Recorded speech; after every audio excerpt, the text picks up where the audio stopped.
Look at this video. Yellow. Look at this dude.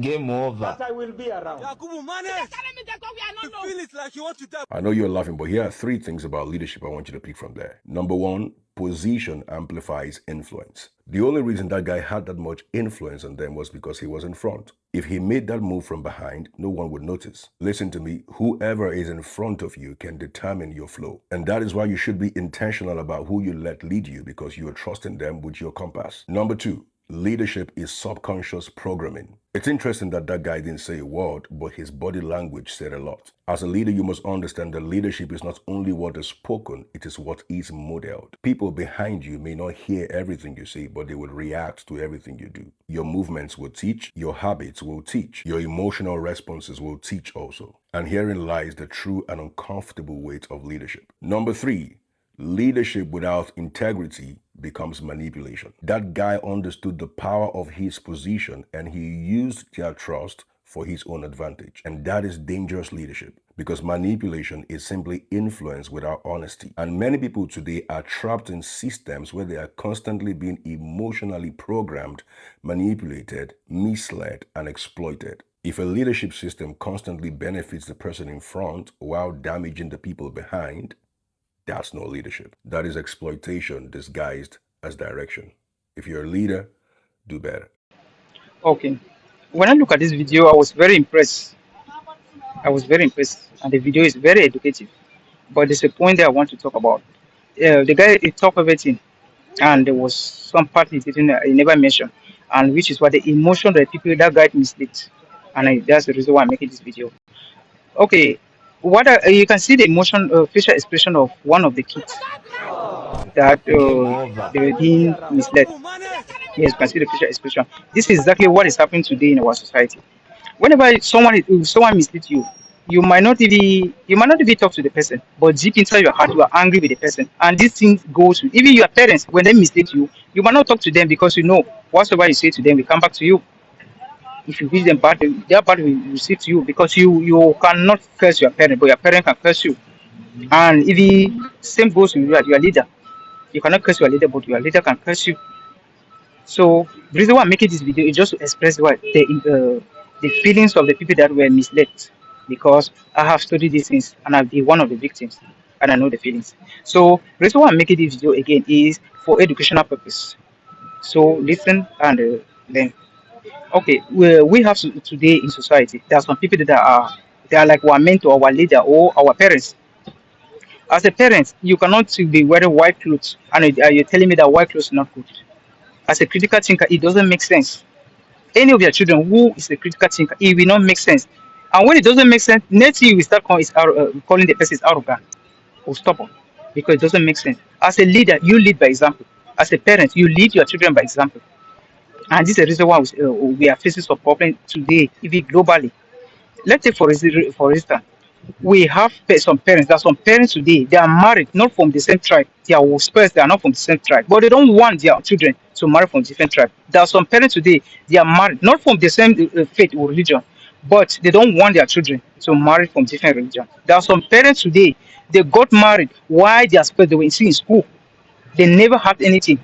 But today they want their daughter to more be engineer, to more be medical doctor, to more be all type of things before they can get married, which it doesn't work like that. Yeah, that can work for a man, but it can never work for a woman. If you are doing that for a woman, you are killing the future of that child. You are killing the future. We all know that as a man, you have enough time even to marry, but as a lady, you are alive. When it comes to marriage, it's timely. It's timely, and there's a time we call it your prime time, especially from 18 years. From 18 years, it's your prime time, and that is a dedicated time in your life. It's a dedicated time in their lives. So at this age, to me, whatever make a lady, whatever make a child, brings a man that she wants to marry when she's already above 18. Even the person must refuse. It shouldn't be because of the reasons, religion, tribe, or financial status, the occupation. It shouldn't be because of this thing. There are some ladies today, they got married everyone they got their job even while they were married, while they were being married. There are some ladies they even got educated well while in their spouse's house. So these are the some of the mistakes I'm seeing today people are making. And when you put that restriction on your daughter, when she must have gotten all what you desire her to have, then now marriage is not coming. You start putting on village people. You start putting on Satan and God. That's also the things here. From what I told you, most of the things we are saying that it's demonic attack, it's village people. It's our ignorance and our lack of wisdom. I say it, I say it again. In fact, in 80% of what we are going through, we think there's a demonic attack or whatsoever, or blockage of marriage, whatsoever, what it is just lack of wisdom. Because everything in this life is programmed. Yes, it is programmed. The sun, we already know that sun will shine in the morning. In the evening, the sun will set. It is programmed. It is programmed. And when this sort of thing happen, if they are female child, they might not talk to them. They will just be angry. They know very well, but deep inside they're angry with their parents. But they all know that no, I'm depending on the parents. If I get angry now and they send me outside, where would I see money? Where would I be living? I will even look like a bad person. So we don't need to endure. And deep inside they're angry. They are this is what is happening in society. And until parents change the mentality, am I in any way say you should allow your child to reflect? No, but I'm saying that whatsoever make your pet, whatsoever make your female child, once they're already 18 years and above, brings a mother and she wants to marry, you need to accept. If it's more refused, it shouldn't be because of it reason. And this is the three reason why you see marriage don't work at that age. It's not even because the man is bad. No, no, it's because of it in tribe, religion, and financial status. When the child must have gotten whatever she want, maybe be that doctor or nurse or whatsoever you want. Now marriage is not coming. And when marriage is not coming, you start putting on what God, demon, and whatsoever. So woe betide anyone if you have such parent. And woe betide anyone if you're a leader. Someone leading you is a self-centered person. Because other people self-centered. Because they want everything to work to them. They don't want everything to work the way it's supposed to be as the war is. Because the war is a pattern. There's a pattern. We are living the war. There's just that some people are just living. They don't even understand what is happening. How this war is operating. This war is a program. It is program. It is a program. It is like a computer. It's already programmed.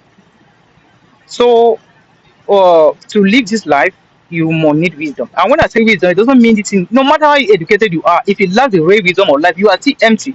You need wisdom of life. No matter who you are, how educated you are, if you lack this essential wisdom of life, and this essential wisdom of life, it doesn't need the artificial intelligence we learn in school, we call academic. No, it means real wisdom of life.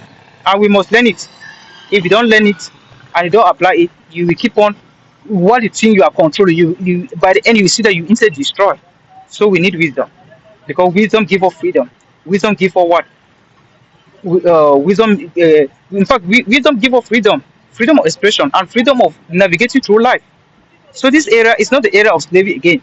This era is the era of critical thinker, because with wisdom there's a freedom.